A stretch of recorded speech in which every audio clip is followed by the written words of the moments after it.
हरे कृष्णा। आज हम Bhagavad Gita as it is के पहले अध्याय के श्लोक नंबर 36 का अध्ययन करेंगे। ओम अज्ञानतिमिरान्धस्य ज्ञानांजन शलाकया चक्षुरुन्मीलितं येन तस्मै श्री गुरुवे नमः। हरे कृष्ण कृष्ण कृष्ण हरे हरे, हरे राम राम राम हरे हरे। जगत गुरु श्रील प्रभुपाद की जय, अनंत कोटि वैष्णवों की जय। पापमेवमाश्रये तस्मान् हत्वा एतान् आतितायिनः तस्मात् न हर्या वयं हन्तुं धार्तराष्ट्रान् सबान्धवान् स्वजनं हि कथं हत्वा सुखिनः स्याम माधव। पापमेवमाश्रये तस्मान् हत्वा एतान् आततायिनः तस्मात् न हर्या वयं हन्तुं धार्तराष्ट्रान् बान्धवान् स्वजनं हि कथं हत्वा सुखिनः स्याम माधव। पापमेवमाश्रये तस्मान् हत्वा एतान् आततायिनः तस्मात् न हर्या वयं हन्तुं धार्तराष्ट्रान् बान्धवा स्वजनं हि कथं हत्वा सुखिनः स्याम माधव।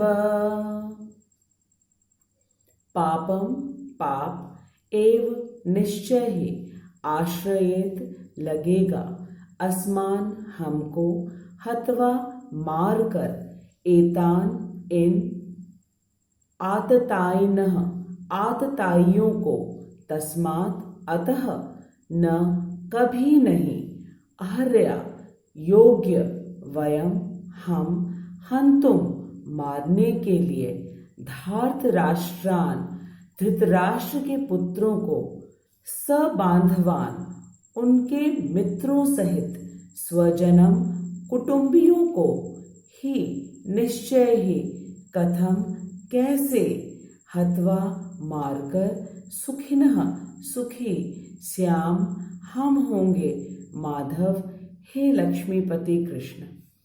यदि हम ऐसे आतताइयों का वध करते हैं तो हम पर पाप चढ़ेगा। अतः यह उचित नहीं होगा कि हम धृतराष्ट्र के पुत्रों तथा उनके मित्रों का वध करें। हे लक्ष्मीपति कृष्ण, इससे हमें क्या लाभ होगा और अपने ही कुटुंबियों को मारकर हम किस प्रकार सुखी हो सकते हैं। तात्पर्य, वैदिक आदेशानुसार आतताई 6 प्रकार के होते हैं। विष देने वाला, दूसरा घर में अग्नि लगाने वाला, तीसरा घातक हथियार से आक्रमण करने वाला, चौथा धन लूटने वाला, पांचवा दूसरे की भूमि हड़पने वाला तथा छठा पराई स्त्री का अपहरण करने वाला। ऐसे आतताइयों का तुरंत वध कर देना चाहिए क्योंकि इनके वध से कोई पाप नहीं लगता। आतताइयों का इस तरह वध करना किसी सामान्य व्यक्ति को शोभा दे सकता है, किंतु अर्जुन कोई सामान्य व्यक्ति नहीं है। वह स्वभाव से साधु है, अतः वह उनके साथ साधुवत व्यवहार करना चाहता था, किंतु इस प्रकार का व्यवहार क्षत्रिय के लिए उपयुक्त नहीं है। यद्यपि राज्य के प्रशासन के लिए उत्तरदायी व्यक्ति को साधु प्रकृति का होना चाहिए, किंतु उसे कायर नहीं होना चाहिए। उदाहरण के लिए भगवान राम इतने साधु थे कि आज भी लोग राम राज्य में रहना चाहते हैं, किंतु उन्होंने कभी कायरता प्रदर्शित नहीं की। रावण आतताई था क्योंकि वह राम की पत्नी सीता का अपहरण करके ले गया था, किंतु राम ने उसे ऐसा पाठ पढ़ाया जो विश्व इतिहास में बेजोड़ हो गया। अर्जुन के प्रसंग में विशिष्ट प्रकार के आतताइयों से भेंट होती है। ये हैं उसके निजी पितामह, आचार्य, मित्र, पुत्र, पौत्र आदि इत्यादि। इसलिए अर्जुन ने विचार किया कि उनके प्रति वह सामान्य आतताइयों जैसा कटु व्यवहार न करे। इसके अतिरिक्त साधु पुरुषों को तो क्षमा करने की सलाह दी जाती है। साधु पुरुषों के लिए ऐसे आदेश किसी राजनीतिक आपातकालीन से अधिक महत्व रखते हैं। इसलिए अर्जुन ने विचार किया कि राजनीतिक कारणों से स्वजनों का वध करने की अपेक्षा धर्म तथा सदाचार की दृष्टि से उन्हें क्षमा कर देना श्रेयस्कर होगा। अतः क्षणिक शारीरिक सुख के लिए इस तरह वध करना लाभप्रद नहीं होगा। अंततः जब सारा राज्य तथा उससे प्राप्त सुख स्थायी नहीं है, तो फिर अपने स्वजनों को मारकर वह अपने ही जीवन तथा शाश्वत मुक्ति को संकट में क्यों डाले। अर्जुन द्वारा कृष्ण को माधव तथा लक्ष्मीपति के रूप में संबोधित करना भी सार्थक है। वह लक्ष्मीपति कृष्ण को यह बताना चाह रहा है कि वे उसे ऐसे काम करने के लिए प्रेरित ना करें जिससे अनिष्ट हो, किंतु कृष्ण कभी भी किसी का अनिष्ट नहीं चाहते, भक्तों का तो कदापि नहीं। In this श्लोक number 36, two words are very important: papam and atatainah.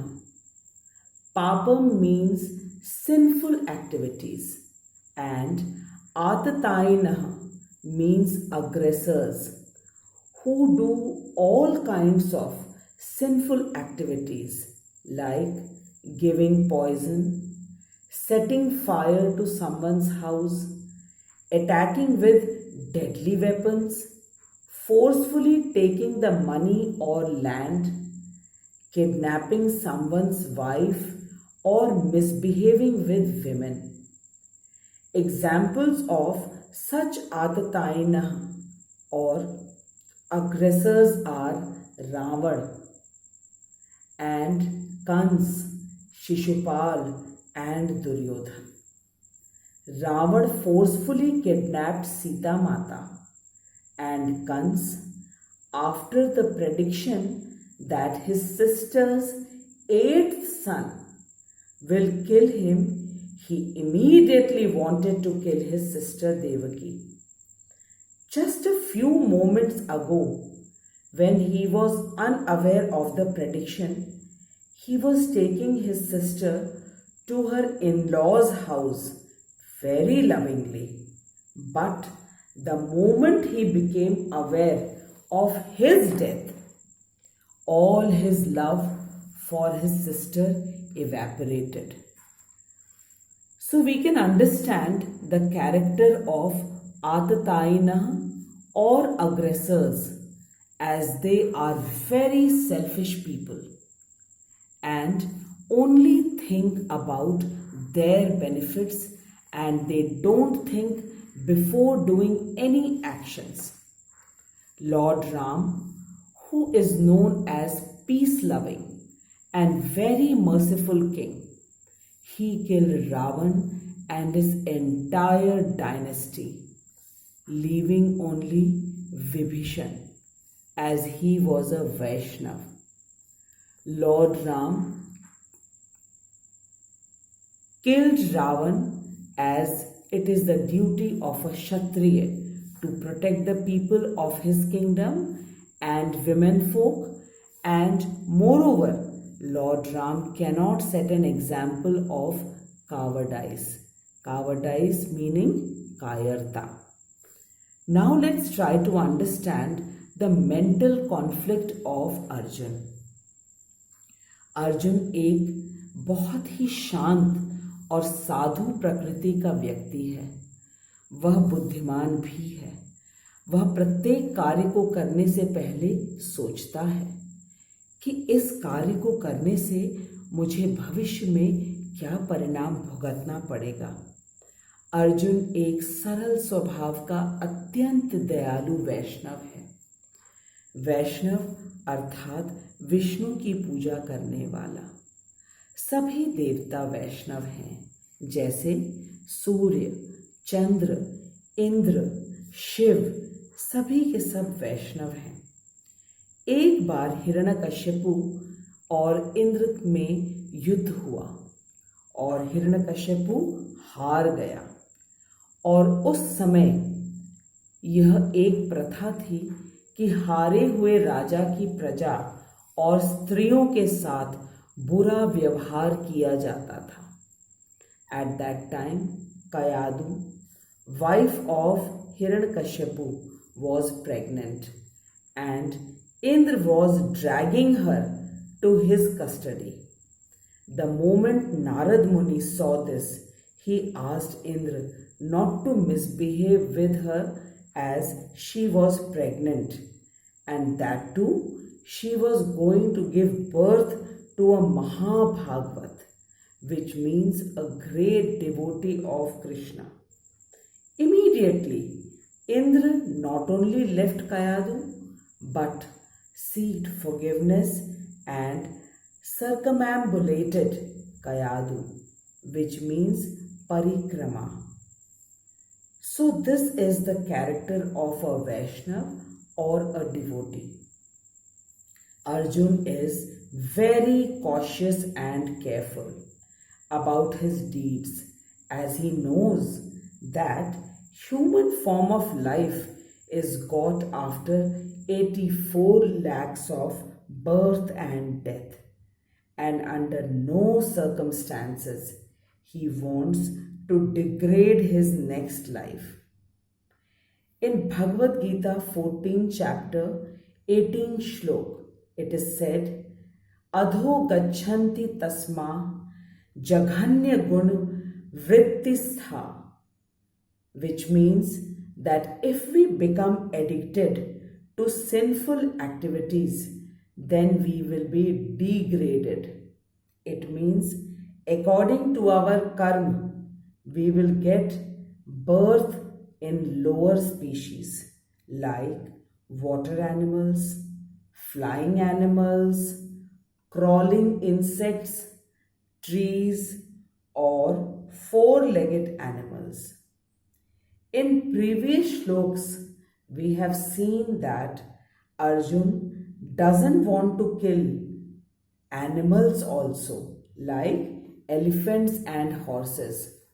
So how can he kill his own grandfather, Bhishma Pitamaha, brothers and all the other relatives? This is the basic difference between a Devta who is a pious person and a Asur who is a impious or sinful person. Arjun's mental conflict is very complicated. For Lord Ram, it was very easy to kill Ravan, as he was a Atatayana, a aggressor who was his enemy. But here, Arjun has to face Atatayana, who are his grandfather Bhishma Pitamaha, teachers Acharya Drona, Kripacharya, and all the brothers and relatives. And on top of it, Arjun is a very intelligent and wise person and knows the consequences of every actions.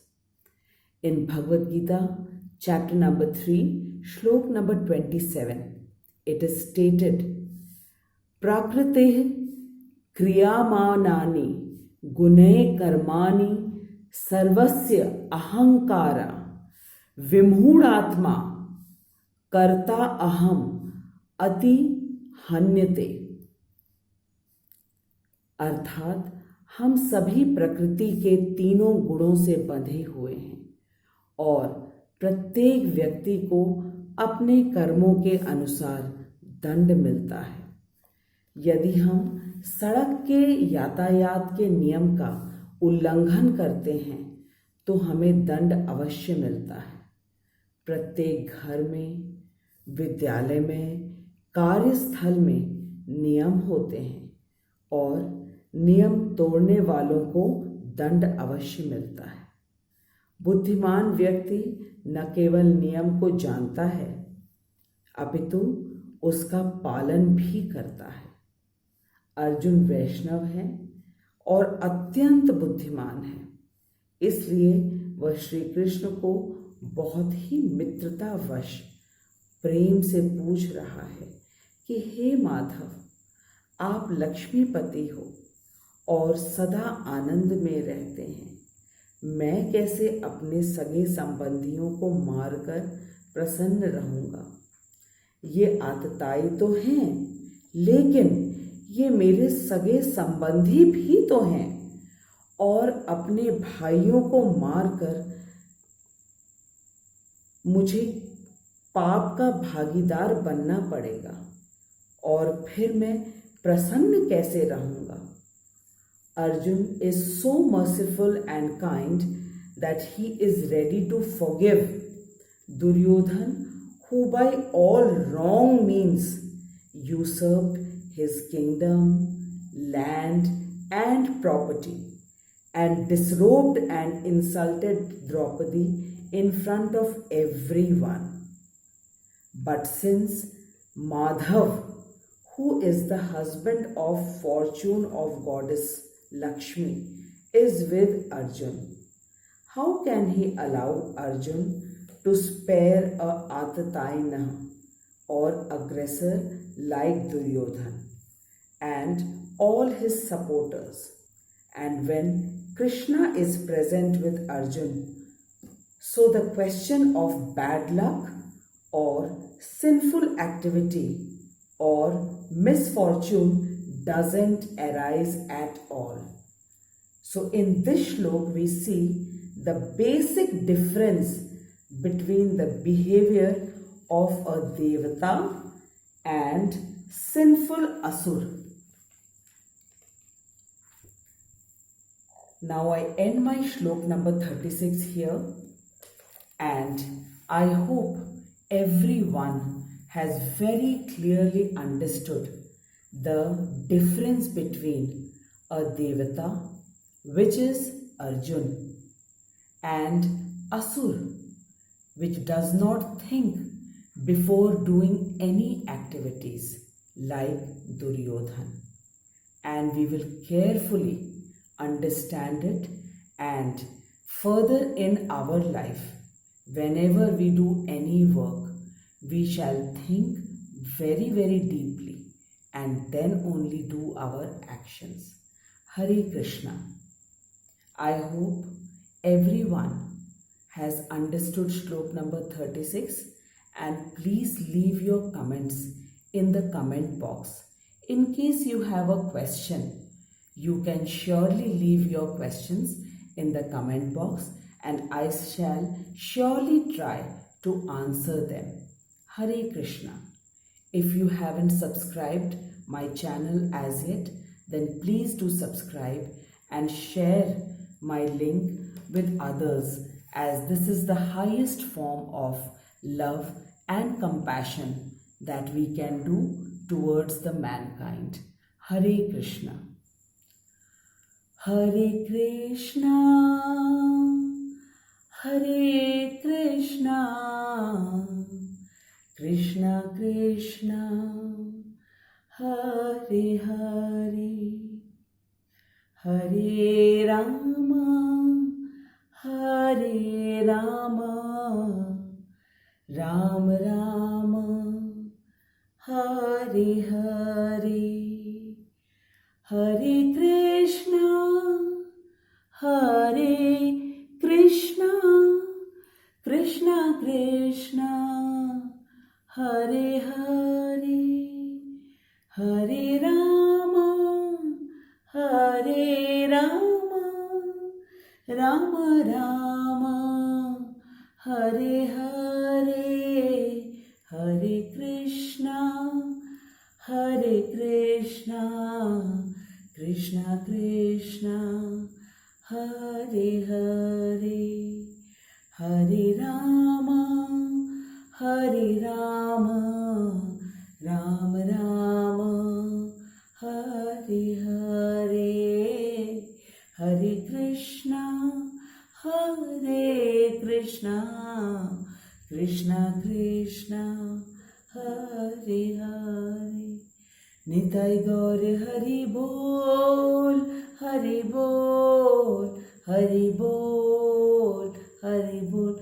Jai Jai Prabhupada, Prabhupada, Prabhupada, Prabhupada.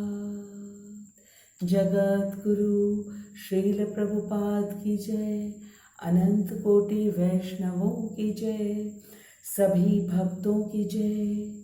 I thank all my listeners to be so patiently listening to the Bhagavad Gita shlokas. Hare Krishna.